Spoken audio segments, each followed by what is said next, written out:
Hello everybody. I hope आप लोग सब अच्छे से हैं, अच्छे से अपना ध्यान रखे हुए हैं। सीजीएल के ऑलरेडी एग्जाम चल रहे हैं, आप लोग अच्छे से वो कर रहे हैं और साथ के साथ में प्रैक्टिस भी कर रहे हैं। आज हमारा सेट नंबर 9 है। आई होप आपने पिछले सेट को सॉल्व कर लिया होगा। तो अब आज के सेट की तरफ आगे बढ़ते हैं।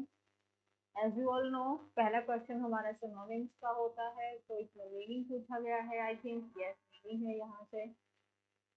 तो first, you should know the meaning of this word, that is a profligate, and then you will understand that. So, what is the meaning of this word? Profligate का मतलब होता है बहुत ज़्यादा ना वेस्ट करना। जैसे बहुत ज़्यादा मनी वेस्ट कर रहे हैं आप। जैसे हैं आप एक्स्ट्रा वैगेंट हैं। एक्स्ट्रा वैगेंट मतलब जिन्हें बहुत ज़्यादा खर्चीले जो लोग होते हैं, जो वो मतलब मोर देन रिक्वायर्ड आप खर्च कर रहे हैं, तो आप एक्स्ट्रा वैगेंट हैं।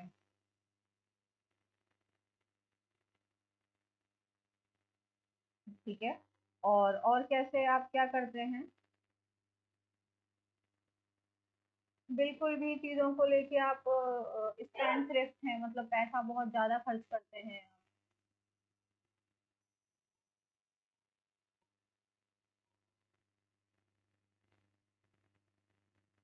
अनकन्वेंशनल का मतलब क्या होता है? Something which is new, something which is original, है ना। अनऑर्थोडॉक्स। ठीक है। और टॉकेटिव का मतलब हो गया बातें, यानी वर्बोस। जो लोग बहुत ज़्यादा एक्स्ट्रा बातें करते हैं, घुमा फिरा के बातें करते हैं। सरकम लोक्वेशियस। ठीक है।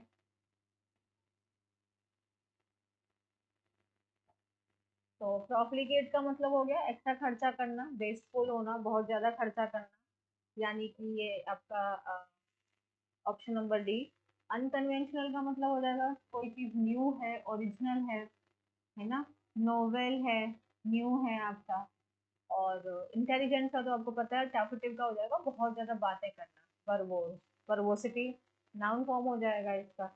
इसीलिए हम कहेंगे ऑप्शन नंबर डी हमारा सही आंसर है।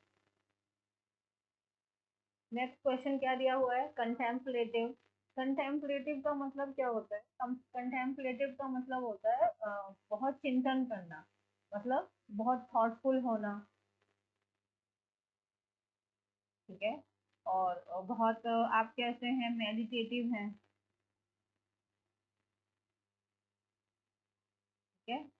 और आप सगेशियस हैं। आप कैसे हैं? आप बहुत ज़्यादा थॉटफुल हैं।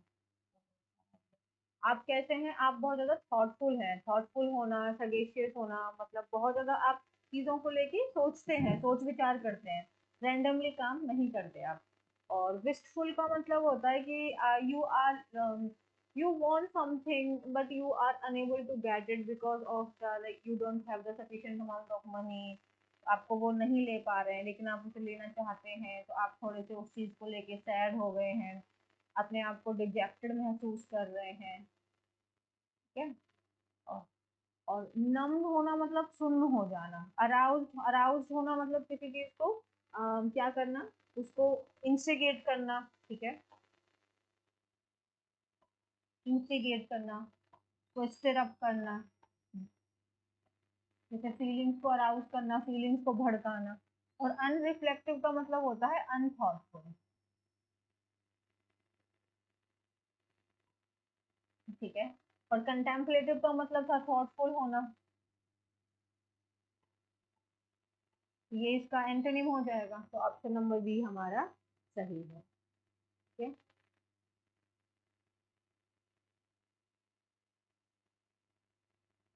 ओके। इसमें आपको करेक्ट स्पेलिंग बतानी है और फिर उसके बाद में इसका मीनिंग बताना होगा। देखिए स्पेलिंग, देखिए बड़ी, स्पेलिंग में आप देख सकते हैं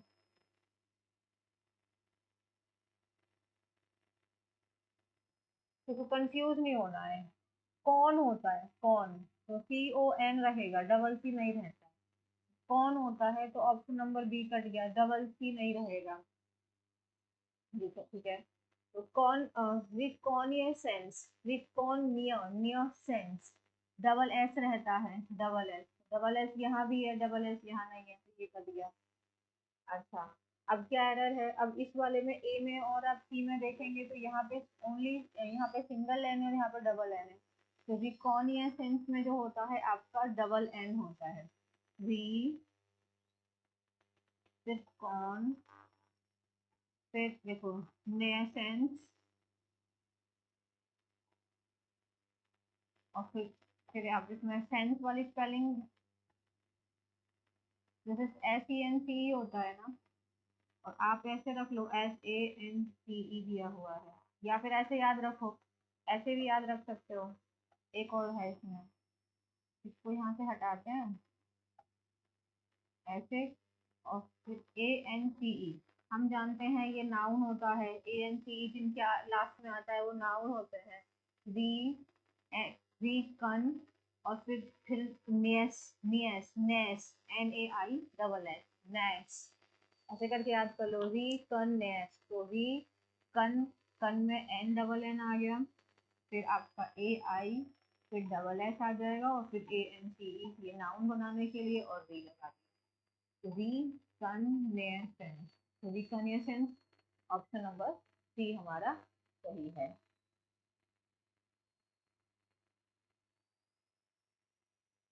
one should keep his words. अब ये क्या हो गया है, ये हो गया है आपका प्रोनाउन का एरर है यहाँ पे। जैसे कि क्या हो गया कि यहाँ पे आप देख सकते हैं वन हमारा सब्जेक्ट है, और जो वन अगर सब्जेक्ट है, जैसे कि क्या हो गया कि फिर इसी के जैसे हमें रिफ्लेक्सिव, तो इसी के जैसे हमें बाकी सारे लगाने होंगे। वन के जैसा क्या क्या होगा, वन का सब्जेक्टिव केस क्या होता है, वन का ऑब्जेक्टिव केस क्या होता है, वन का पजेसिव एडजेक्टिव क्या बनता है, और वन का रिफ्लेक्सिव प्रोनाउन क्या बनता है, ये आपको जानना होगा। अगर वन आपका सब्जेक्टिव की तरह है, ऑब्जेक्ट भी उसका वन ही होता है, पजेसिव एडजेक्टिव क्या होता है उसका, और रिफ्लेक्सिव क्या होता है, वंस होता है, और रिफ्लेक्सिव क्या होता है, वन सेल्फ। ठीक है, तो one should keep one's word, one's word, यहाँ पे हिज वर्ड नहीं आएगा, वन के हिसाब से ही आपका रिफ्लेक्सिव, आपको देखो ये नाउन है, तो यहाँ पे ये एडजेक्टिव का काम कर रहा है, और इसका पॉजिटिव एडजेक्टिव वंस होता है, तो वंस वर्ड, तो यहाँ पे ओ एन ई एस वाला आएगा, यानी ऑप्शन नंबर, ऑप्शन नंबर किस में गलती हो गई, यहाँ गलती है, तो ऑप्शन नंबर सी में आपका आएगा।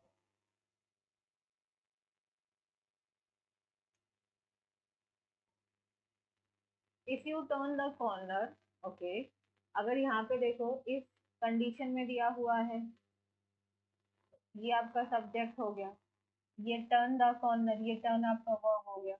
ओके, तो हमारा जो, अगर हमारी कंडीशन,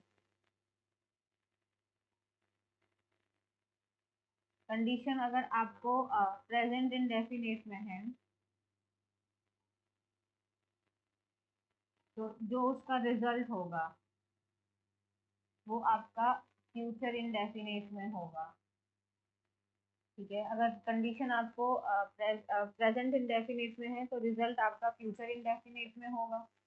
फ्यूचर इंडेफिनिट का मतलब क्या हो जाएगा, विल शैल के साथ में वर्ब का बेस फॉर्म, विल शैल के साथ वर्ब का base form, you will find, you will found, found तो आपका क्या हो गया है, फाउंड आपका वर्ब की सेकंड फॉर्म है, हमें तो बेस फॉर्म की जरूरत है, तो यू विल फाइंड आएगा यहाँ पे। So if you turn the corner, you will find a house. You will find. You need to remember this thing. If your condition is given the present indefinite tense, then the result must be in the future indefinite tense. And future indefinite says like will, shall, and you know after will and shall or any modals, you need to use the verb base form. And other than that, you can't use any other form. So the found is completely wrong. You can see that. So option number B, उसमें हमारा error है. We mark the option B. ठीक है,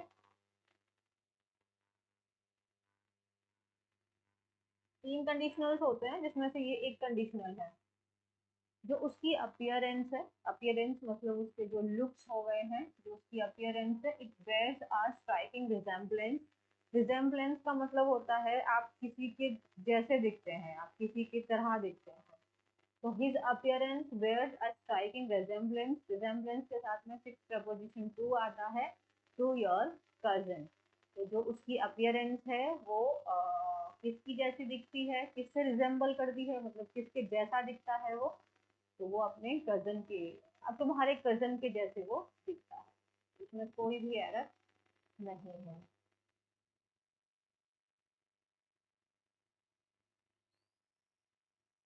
the director congratulated, ये तो fix preposition का question हो गया है कि जो कॉन्ग्रेचुलेशन होता है ना, कॉन्ग्रेचुलेटेड, कॉन्ग्रेचुलेटेड, इसके साथ में ये हमारी वर्ब की सेकंड फॉर्म है। इसके साथ में जो फिक्स प्रपोजिशन आता है और वो आता है आपका ऑन।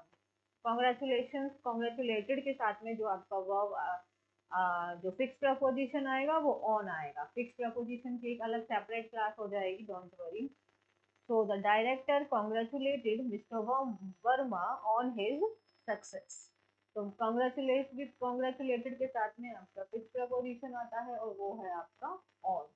तो आपका on यहाँ पे रहेगा।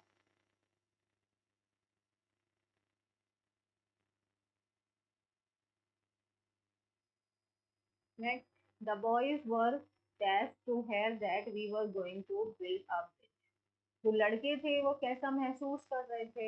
ओके, देखो,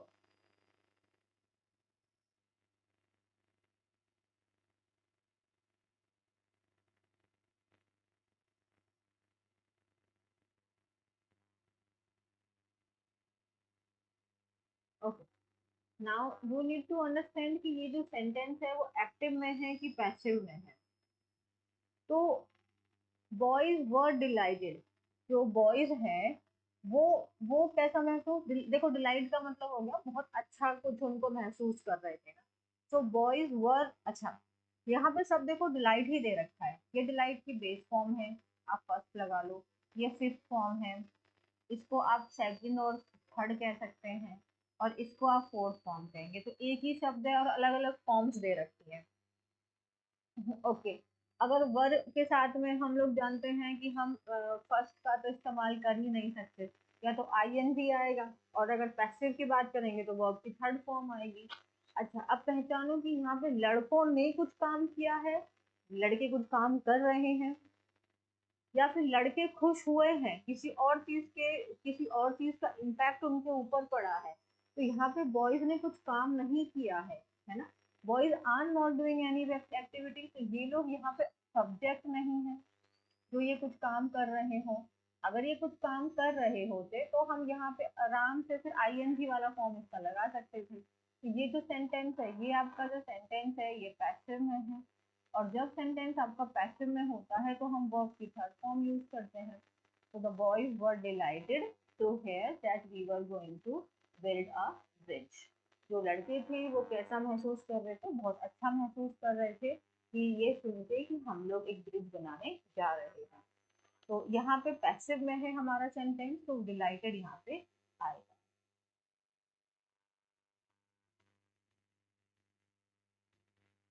नेक्स्ट है the revolting players and the games administrator held discussion to resolve the payment dispute.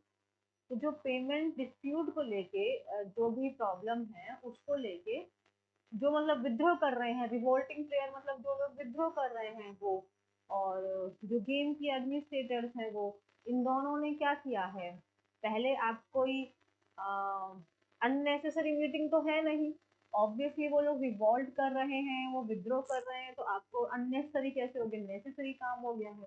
तो अननेसेसरी नहीं है, साइलेंट का कोई लेन देन नहीं है। ऑब्लिगेटरी का मतलब होता है मैंडेटरी, और प्रीलिमिनरी का मतलब होता है, जैसा आप जानते हो हमारे प्रीलिम्स एग्जाम्स होते हैं, जो फर्स्ट फेज होता है ना, जिसको आप कह सकते हो कि प्रीलिम्स एग्जाम्स होते ही इसलिए है ताकि वीट को चाप से सेपरेट कर सके, to separate the wheat from the chaff. तो प्रीलिम फेज का वही काम होता है। और प्रिलिमिनरी का मतलब कुछ बेसिक भी हो सकता है, कुछ फंडामेंट्री भी हो सकता है, कुछ रूडिमेंट्री भी हो सकता है। मतलब कोई बेसिक काम है, एलिमेंट्री है, वो बेसिक चीज है। तो भाई अब वहां पे क्या हो गया है, यहाँ पे ये लोग विद्रोह कर रहे हैं। जब ये लोग विद्रोह कर रहे हैं तो फिर क्या हो गया है कि वो काम तो नेसेसरी हो गया है, प्राइमरी हो गया है। ठीक है, प्राइमरी हो गया है। तो दैट मीन्स कि प्रीलिमिनरी हमारा ऑप्शन बनेगा, क्योंकि जो रिवोल्टिंग प्लेयर्स हैं, एडमिनिस्ट्रेटर हैं, क्योंकि जो प्लेयर्स हैं वो लोग विद्रोह कर रहे हैं किस बात को लेके, पेमेंट के डिस्प्यूट को लेके, तो इसके लिए उन्होंने प्राइमरी लगाई है ना। प्राइमरी मतलब इम्पोर्टेंट।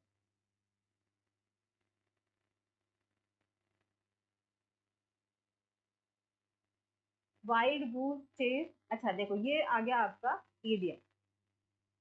वाइल्ड गूस चेज, ये शायद मैंने पहले भी आपको पढ़ाया है। चेज करना मतलब किसी के पीछे दौड़ना ना। और वाइल्ड गूस, गूस को मान के चलो एक हंस की थोड़ी वैरायटी में आ जाता है। तो अब मान लो इसको, मान लो वाइल्ड मतलब जंगली। अब आप अगर कोई जंगली चीज की ऐसे मान लो कि ऐसे मान लो कि गूस ना अब प्रेजेंट ही नहीं है, खत्म हो चुके हैं। और अगर हम ऐसी चीज को चेज कर रहे हैं जो अब प्रेजेंट ही नहीं है, वाइल्ड गूस स्टेज में ऐसे मान लो कि गूस जैसी कोई चीज प्रेजेंट ही नहीं है इस दुनिया में, और हम कोई जंगली ऐसी चीज को चेज कर रहे हैं, उसको पकड़ने की कोशिश कर रहे हैं, तो क्या हम उससे कभी भी सक्सेसफुल हो पाएंगे? नहीं ना। तो वो कैसा रह जाएगा? A foolish unprofitable adventure. एक ऐसा काम कर रहे हो आप जो कभी भी एंड रिजल्ट आपको लाके नहीं देगा। यानी आप एक व्यर्थ में अपना समय वेस्ट कर रहे हो, यानी फ्यूटाइल है आपका काम। कैसा है? यूजलेस है, कोई वर्थ नहीं है उसकी।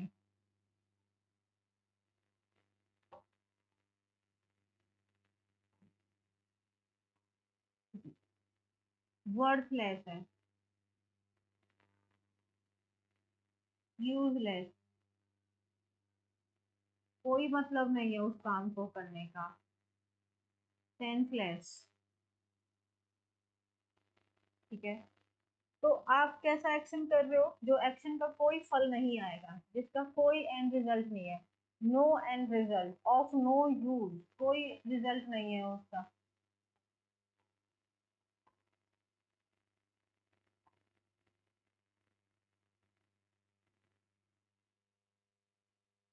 ठीक है। कैसा काम है आपका? वर्थलेस है, यूजलेस है, फ्यूटाइल है, पॉइंटलेस है, कोई मतलब नहीं है आप जो भी कर रहे हैं। ठीक है। तो आप, कैसी एक्टिविटी है आपकी? फुलिश एक्टिविटी है, अनप्रॉफिटेबल है, उससे कोई फायदा आपको नहीं होने वाला है। क्यों? क्योंकि आप कुछ ऐसी चीज को चेज कर रहे हैं जो चीज और अब जंगल में प्रेजेंट ही नहीं है। तो आप कितना भी आगे जाइए, आप उस चीज को चेज नहीं कर पाएंगे। वो हमेशा फुलिश काम रहेगा और अनप्रॉफिटेबल रहेगा, अनप्रोडक्टिव रहेगा, उसका कोई रिजल्ट नहीं निकल के आएगा, अनप्रोडक्टिव है। ठीक है।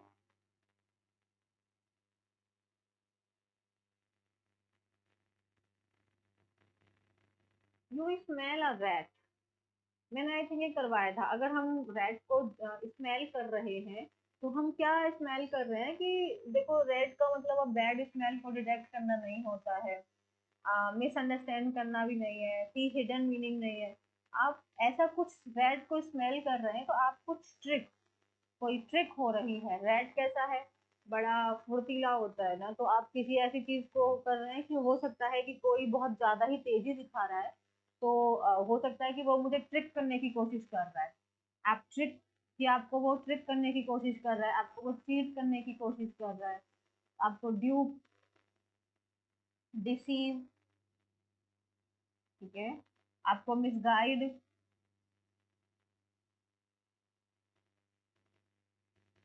है ना, मिसलीड। आप उसके हिडन इंटेंशंस को आप पहचान रहे हैं।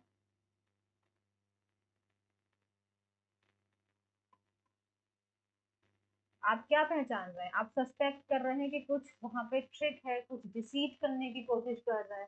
That means you smell a rat. तो लाइक मुझे ऐसा लग रहा है कि something wrong is going on, something fishy is going on, जैसे जिसे हम कहते हैं मंकी बिजनेस, है ना। तो that means something wrong is going on. तो डिसीव कर रहा है कोई आपको, तो वो पहचानना। लाइव, लाइव का मतलब तो पता ही है ना, जिंदा है वो, एनर्जेटिक है। इंडस्ट्रियस का मतलब होता है हार्ड वर्किंग। और डिलीजेंट का भी मतलब हार्ड वर्किंग होता है। Live wire intelligent hard working को लेके नहीं है, सिंसियर और इंटेलिजेंट को लेके भी नहीं है, ये भी नहीं है, एफिशिएंट को लेके भी नहीं है। लाइव वायर कैसा है, लाइव है और एक्टिव है ना, एजाइल है, एजाइल मतलब फुर्तीला है, ठीक है, एक्टिव है, लाइव है, जिंदा है, एक्टिव है ना। अम, जैसे ओपोजिट हो जाता है ये लेथार्जिक का, लेथार्जिक मतलब हो जाएगा सुस्त है, स्लगिश है, स्लगिश का मतलब एकदम सुस्त है वो, ठीक है, sluggish.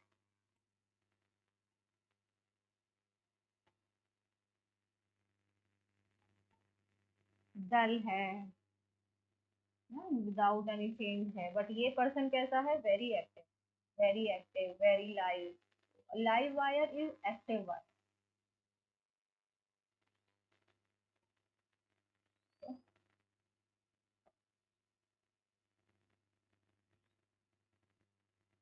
The ceremony of crown, crown मतलब आप किसी को सोवरेन, अगर अच्छा, तो जब मान लो, ऐसे मान लो कि जब राजा महाराजा को जो क्राउन दिया जाता है, तो उनको क्राउन मतलब जो क्या बोलते हैं उसको,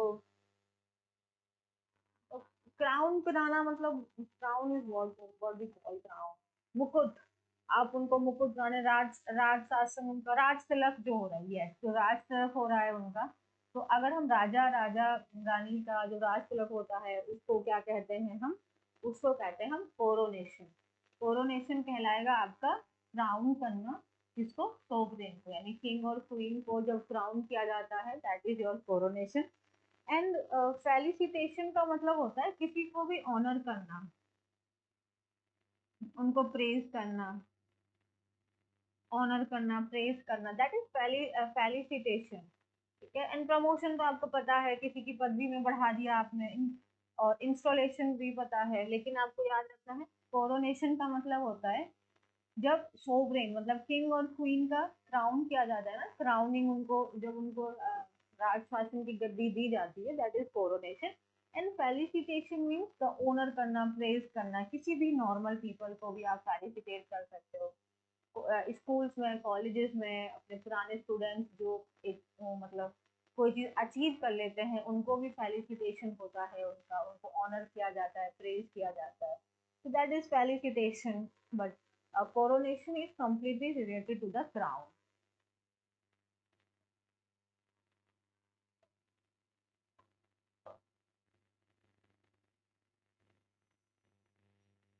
One who tends to patronize, rebuff, or ignore people regarded as social inferiors and imitate, admire people regarded as social superior.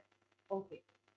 यहाँ पे एक ऐसा व्यक्ति है जो जो सोशली जिन लोगों को वो ऐसा मानता है ना कि ये लोग लोअर बैकग्राउंड से आते हैं, इनका बैकग्राउंड अच्छा नहीं है ना, पुअर पीपल, अच्छे उसके इंफीरियर हैं, इंफीरियर मतलब लोअर रैंक पीपल हो गए आपके, जिनकी रैंक कम है, तो उनको कैसे करता है ये बंदा, रिवर्स कर देगा, मतलब उनको इग्नोर करेगा, ठीक है, उनको उनको ध्यान नहीं देगा। लेकिन एडमायर करेगा, इमिटेट करना मतलब कॉपी करना, कॉपी करेगा, कैसे लोगों की कॉपी करेगा, कैसे लोगों को प्रेज करेगा, एडमायर करना मतलब उनको प्रेज करना, ग्लोरीफाई करना, उनकी तारीफ करना, उनकी चमचागिरी करना। किसकी तारीफ और चमचागिरी करेगा, जो लोग सोशली सुपीरियर है, मतलब एलाइड क्लास जो हो गई, हाई क्लास जिसको हम कहते हैं, जेंट्री। तो हाई क्लास पीपल को क्या करेगा, ये उनका प्रेज करेगा, कॉपी करेगा उनकी। और जो लो क्लास पीपल है उनको क्या करेगा, उनको इग्नोर करेगा, रिवर्स करेगा, क्रिटिसाइज करेगा। ऐसे पर्सन को क्या कहते हैं, snob.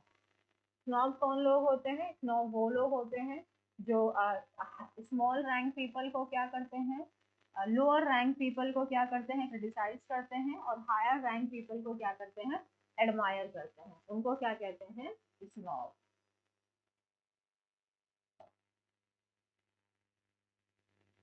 A room where dead bodies are kept until burial, मतलब जैसे कि आप देखते हो कि जब तक उनका दाह संस्कार नहीं हो जाता है, तो उससे पहले वो प्लेस जहाँ पे उनकी बॉडीज को रखा जाता है, उस प्लेस को क्या कहते हैं, उस प्लेस को देखो, पायरे का मतलब ही चिता होता है ना। और ग्रेव का मतलब हिंदी में क्या होता है? ग्रेव का मतलब हिंदी में बताना जरा, कब्र। ठीक है, कब्र होता है।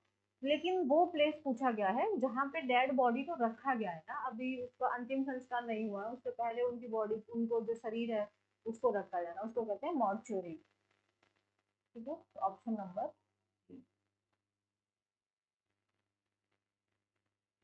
अब इसमें आपको सेंटेंस इंप्रूवमेंट का क्वेश्चन है। Any able body man is eligible for the job. Any able bodied man is eligible for the job. Okay, देखो आप जानते हो यहाँ पे कह रहा है एनी, कोई भी जो एबल बॉडीड है ना, मतलब जो भी, कोई भी इंसान कैपेबल है। यहाँ पे उसकी एबिलिटी की बात हो रही है, जो भी कैपेबल है, जो भी कैपेबल आदमी है ना, वो कोई भी जो कैपेबल है उस आदमी के लिए, वो एलिजिबल है इस जॉब के लिए। तो एनी मेरा यहाँ पे सब्जेक्ट है, और एनी जो होता है ये आपका सिंगुलर सब्जेक्ट होता है, तो उसके हिसाब से इज आया है, कोई इशू नहीं है। तो मुझे यहाँ पे any able bodied man have been, any table, table body table body क्या होगा?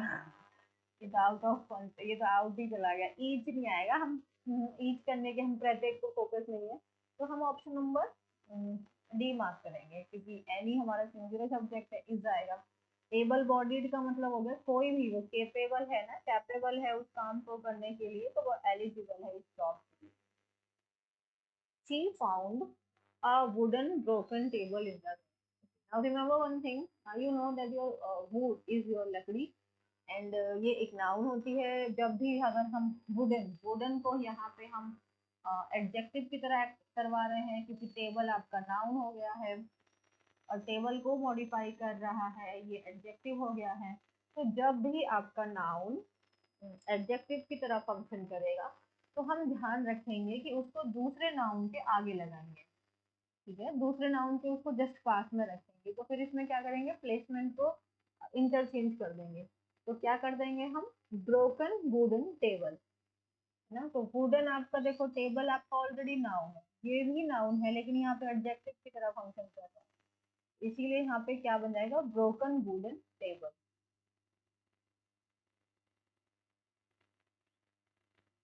The truck rumbled to a halt and a man got out and ran. Rumbled का मतलब क्या होता है, गड़गड़ाहट। जब ना जोर जोर से जो गड़गड़ाहट जो होती है, इसको कहते हैं rumbled। And you know, scream करना मतलब चीखना, है ना। और एकदम सडनली जो लाउड वॉइस में बोलते हैं, दैट इज योर चीखना आ गया, चीख जिसको आप कह दो, किसी के ऊपर चीखना। रम्बल डैट मतलब चीखना। श्रीक का मतलब भी होता है, चीख होती है। और स्क्रीच्ड का मतलब क्या होता है, इसका मतलब होता है कि जैसे व्हीकल्स होते हैं ना, जो व्हीकल की एक आवाज आती है ना स्टार्टिंग और एंडिंग में, तो वो भी होता है। लेकिन हो गया किसी को आप चीख के ना बुला रहे हो, किसी को चीख कर पुकारना, उसको रोकने के लिए।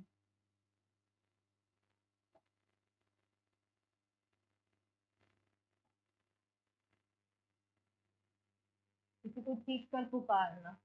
तो अब यहाँ पे ट्रक को क्या किया गया होगा, ट्रक को रंबल मतलब यहाँ पे गड़गड़ाहट है, जो गड़गड़ाहट तो नहीं आएगी, तो इसका मतलब इम्प्रूवमेंट तो इसके अंदर होगा। ओके, हम किसी पर्सन के ऊपर तो सीख नहीं रहे हैं, तो ये भी नहीं आएगा। ओके, और स्क्रीच्ड टू और श्रिंक दैट का मतलब भी हम किसी और के ऊपर सीखना, किसी पर्सन के ऊपर। तो हमने गाड़ी को चीख के आवाज लगाई, ट्रक को हमने चीख के आवाज लगाई।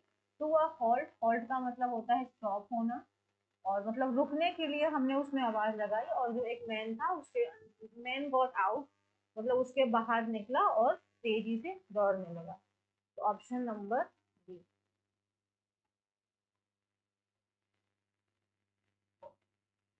The professor asked the intruder, intruder का मतलब होता है जो जिसे हम लोग कहते हैं, हिंदी में कहते हैं हम इसको, क्या बोलते हैं, घुसपैठ। जो घुसपैठी होते हैं ना, उनको कहते हैं इंट्रूडर। तो जो प्रोफेसर है, he asked the intruder who was he and why was he in his lecture. I have already told you this thing, जो लोग यहाँ पे अब रेगुलर हैं, जो स्टूडेंट्स रेगुलर हैं, तो ये कॉन्सेप्ट बहुत अच्छे से पता होगा कि यहाँ पे जो हु है ये आपका रिलेटिव प्रोनाउन है, तो यहाँ पे क्वेश्चन पूछ नहीं रहा है, हेल्पिंग वर्ब का सब्जेक्ट से पहले नहीं आना चाहिए, तो ही के बाद में इसको लगाइए। Who he was and why was he, who he was and why was he in his lecture, who he was and why he was। एक सेकेंड, एरर हुआ ना। why he, यहाँ पे was हेल्पिंग वर्ब आगे आ गया, नहीं ये थोड़ी ना आ सकता है, ये आएगा who he was, देखो सब्जेक्ट के बाद में एंड देन सब्जेक्ट के बाद में, यहाँ पे सब्जेक्ट से पहले आ गया, इसकी वजह से ये नहीं आएगा। ऑप्शन नंबर ए सही है इसका। तो प्रोफेसर ने जो घुसपैठ था वो इंट्रूडर था, उससे पूछा कि वो कौन था और वो उनकी क्लास में कैसे आया। Why he was in his lecture, और वो उनके लेक्चर में क्या कर रहा था। तो इसलिए मतलब यहाँ पे भी देखो, यहाँ से लेके यहाँ तक तो ये दोनों ही सेम सेम जा रहे हैं कंफ्यूजन क्रिएट करने के लिए, लेकिन फिर से ये देखना होगा ये आपका सब्जेक्ट है, ये वर्ब है, तो सब्जेक्ट पहले आएगी, वर्ब बाद में आएगी, जिसकी वजह से ऑप्शन नंबर ए आपका सही है। My uncle goes to office, मेरे अंकल ऑफिस जाते हैं, या तो बाइसिकल से जाते हैं या फिर वो पैदल जाते हैं। तो व्हीकल हो गया तो बाय बाइसिकल, और पैदल हो गया तो on foot.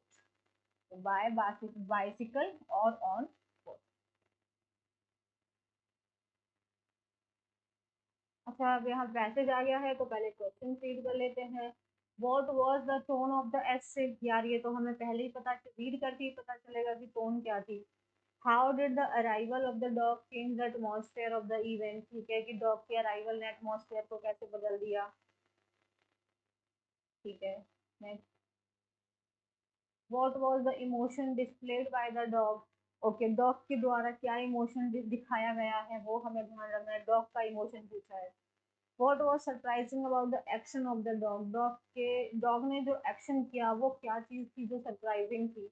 And how did the author respond to the appearance of the dog, तो जब डॉग अपीयर हुआ वहां पे तो फिर ऑथर ने उस चीज को लेके कैसे उन्होंने रिस्पॉन्ड किया, ठीक है, ये ऑथर का रिस्पॉन्ड पूछा है हमसे, ठीक है, क्वेश्चन हमें समझ में आ गए हैं। पैसेज रीड कर लेते हैं, रीड करते हैं। We set out for the gallows, gallows का मतलब फांसी। Two warders marched on either side of the prisoner with their rifles at the slopes. Two other marched close against him, gripping him by his arm and shoulder, as though at once pushing and supporting him. हम लोग मतलब जा रहे थे, यहाँ पे author ने बोला है कि हम लोग कहाँ जा रहे थे, फांसी के लिए जा रहे थे, और दो वार्डर्स थे जो आइदर साइड, मतलब जो प्रिजनर है उसके दोनों साइड में, अगल बगल में प्रिजनर के अगल बगल में, ये प्रिजनर हो गया आपका, और इसके अगल बगल में आपके ये जो वार्डर्स हैं ये भी चल रहे थे। राइफल थी उनके कंधों पे, और अगेंस्ट हिम मतलब उसके अगेंस्ट, मतलब उसके अगेंस्ट हिम चल रहे थे, मतलब उसके साथ में चल रहे थे, और उसकी बाजू से और उसके शोल्डर से उसको पकड़ा हुआ था। ऐसा लग रहा था कि एक बार ऐसा, मतलब ऐसा लग रहा था कि एक ही बार में उसको धक्का भी दे रहे हैं और उसको सपोर्ट भी कर रहे हैं। जो बाकी हम लोग थे, रेस्ट ऑफ अस, बाकी हम सब लोग जो मजिस्ट्रेट हैं, and the life followed behind, और हम सब लोग मजिस्ट्रेट और बाकी लोग क्या थे, इनके पीछे पीछे चल रहे थे। सडनली, अचानक से, when we had gone 10 yards, मतलब जब हमने 10 yards की दूरी तय की, the प्रोसेसन stop short out without any order और वार्निंग, जो मतलब ये वार्डर्स और जो आपका प्रिजनर था ये all of a sudden stop हो गए, बिना किसी ऑर्डर और वार्निंग के, मतलब अपने आप रुक गए। क्या हुआ, a dreadful thing had happened, a dog come, a goodness knows whence had appeared in the car. Whence का मतलब हो जाएगा वेयर, अचानक से हम सब लोग रुक गए। कैसे, कैसे रुक गए, एक ड्रेडफुल मतलब एक सडन चीज हुई, एक बहुत हमें हॉरिबल मतलब डिफरेंट चीज हुई अचानक से। क्या हुई कि एक डॉग वहां पे आ गया, और पता नहीं कहाँ से वो अपीयर हो गया, डोंट नो कि वो कहाँ से वो अपीयर हो गया। इट केम बाउंडिंग, बाउंड करना मतलब जंप करते, इट केम बाउंडिंग अमंग अस, हमारी तरफ जंप करते हुए आ रहा था। बाक कर रहा था मतलब भौंक रहा था, लेफ्ट करना मतलब फिर से मतलब छलांग लगाना, एंड वैगिंग करना मतलब अपनी पूंछ जैसे हिलाते हैं ना, पूंछ को हिलाते हैं तो आगे पीछे मूव करना, मतलब to move back and forth, अपनी पूरी बॉडी को आगे पीछे हिलाते हुए जंप कर रहा था वो। वाइल्ड विद ग्ली, ग्ली का मतलब होता है खुशी, हैप्पीनेस, खुशी के साथ में वो आ, एकदम जंप करते हुए हमारी तरफ आया, चीख रहा था वो। किस बात की खुशी थी उसको, finding so many people together, मतलब उसका जो इमोशन था वो खुशी का था। क्यों था, बहुत सारे लोगों को एक साथ देखकर। It was a large woolly dog, यहाँ पे उस डॉग की अपियरेंस के बारे में बात हुई है कि वो डॉग देख के मतलब उसका क्या था। अच्छा, फिर उसके बाद में इन इट पास राउंड अस, मतलब उसने हमारे चारों ओर थोड़ा चक्कर लगाए, और उसके बाद में before anyone could stop it, मतलब कोई भी उसको रोक पाए उससे पहले ही made a dash for the prisoner and jumping up to try to lick his face. Lick करना मतलब उसको चाटना, और फिर वो उसके फेस को क्या करने लगा, लिक करने लगा। एवरीवन स्टूड अगेंस्ट, अगेंस्ट मतलब everybody was surprised, shocked, and awakened even to grab the dog, मतलब they were surprised and they want to, like they want to grab it back, उसको वो वापस लेना चाहते थे, but everybody was surprised, है ना, and nobody know कि वो डॉग कहाँ से आया। तो पहले पैराग्राफ में हमसे पूछा गया था कि उसका पैसेज का टोन कैसा है। आप देख सकते हो कि किसी को फांसी के लिए ले जाया जा रहा है, प्रिजनर है, उसके साथ में वार्डर्स हैं, उन्होंने राइफल ले रखी है, ऐसा लग रहा है कि उसको धक्का भी दे रहे हैं और सपोर्ट भी कर रहे हैं, और हम सब लोग उसके साथ चल रहे हैं। तो कुछ पैसिव बात चल रही है, कुछ बहुत पॉजिटिव बात तो नहीं है, किसी को फांसी देना हैपनिंग थिंग तो हो नहीं सकती है। तो टोन कैसा है इसका, सेलिब्रेटिव तो हो नहीं सकता है, इमोशनली चार्ज्ड, लाइट हार्टेड भी नहीं हो सकता है, ये तो बिल्कुल नहीं हो सकते, है ना। ग्लोमी का मतलब होता है समथिंग विच इज सैड, है ना, कैसे महसूस करना, डेस्पॉन्डेंट, सैड, ग्लोमी, डिजेक्टेड। ठीक है, आप कैसा महसूस कर रहे हो, सैड है, तो ऑब्वियसली यार अगर किसी को फांसी दी जाएगी तो वो हैपनिंग चीज कैसे हो सकती है, डेफिनेटली वो सैड चीज है, तो आप क्या बनेगा इसका, sad, gloomy. How did the arrival of the dog change the atmosphere, atmosphere को कैसे उसने चेंज करे, for the people to scatter, नहीं लोग तो स्कैटर नहीं हुए थे। It allowed the prisoner to escape, नहीं प्रिजनर स्केप भी नहीं हुआ था। The saddened the it saddened the prisoner even more and it, नहीं प्रिजनर को बहुत ज्यादा और उसने दुखी कर दिया, ऐसी कोई बात हमें दी नहीं हुई थी। हाँ, स्टन कर देना मतलब सबको आश्चर्यचकित कर देना, सरप्राइज कर देना। हाँ, तो सारे लोग सरप्राइज हो गए थे ना, दे वर एस्टोनिश्ड कि वो आया कहाँ से है, तो option number D.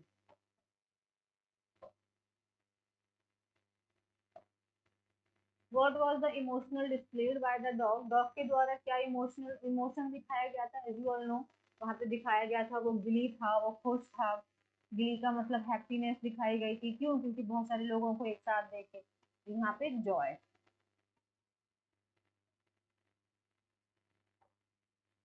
What was surprising about the actions of the dog, जो डॉग के एक्शन थे उसको लेके सरप्राइजिंग क्या था। It ran up and down the park, it bite, नहीं गार्ड को उसने बाइट नहीं किया था, मजिस्ट्रेट के ऊपर भी नहीं बात किया था उसने। हाँ, it lift the prisoner face, वो उसके फेस को क्या कर रहा था, लिफ्ट कर रहा था, and that thing was surprising for everybody, है ना, that is option number D.